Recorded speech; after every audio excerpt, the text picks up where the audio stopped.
नमस्कार मित्रांनो, जय महाराष्ट्र या क्षणाची सर्वात मोठी बातमी। शिवसेना पक्षचिन्ह पुन्हा उद्धव ठाकरेंना, मातोश्रीवर एकच जल्लोष। मित्रांनो, काय सविस्तर बातमी जाणून घेऊया। त्या अगोदर तुम्ही जर चॅनलवर नवीन असाल तर चॅनल सबस्क्राइब करा आणि बेल आयकॉनला प्रेस करा।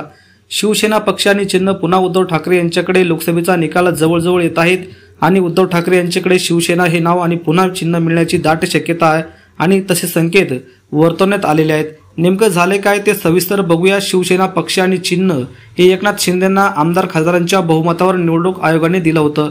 त्यानंतर हा सुप्रीम कोर्टात खटला चालू आहे। त्यावर आता 4 जूनला निकाल येत आहेत की शिवसेनेच्या म्हणजेच उद्धव ठाकरेंच्या की एकनाथ शिंदेंच्या यांच्या मागे जनता आहे ते यावरून कळेल व तो निकाल सुप्रीम कोर्टात पुन्हा एकदा उद्धव ठाकरे जिंकतील व स्वतःचे आमदार खासदार यांच्या बळावर पुन्हा एकदा गेलेले पक्ष आणि चिन्ह उद्धव ठाकरे मिळवण्यात यशस्वी ठरतील असं दिसतंय।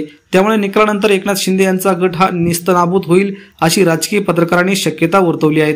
त्यामुळे लवकरच उद्धव ठाकरे पुन्हा एकदा मातोश्रीवर त्यांचे शिवसैनिक जल्लोष करताना दिसतील यात मात्र शंका नाही। तर मित्रांनो, तुम्हाला काय वाटतं, उद्धव ठाकरेंना पुन्हा एकदा पक्षाचे चिन्ह मिळावे का? आपल्या प्रतिक्रिया नक्कीच कमेंट बॉक्समध्ये व्यक्त करा। धन्यवाद। जय महाराष्ट्र।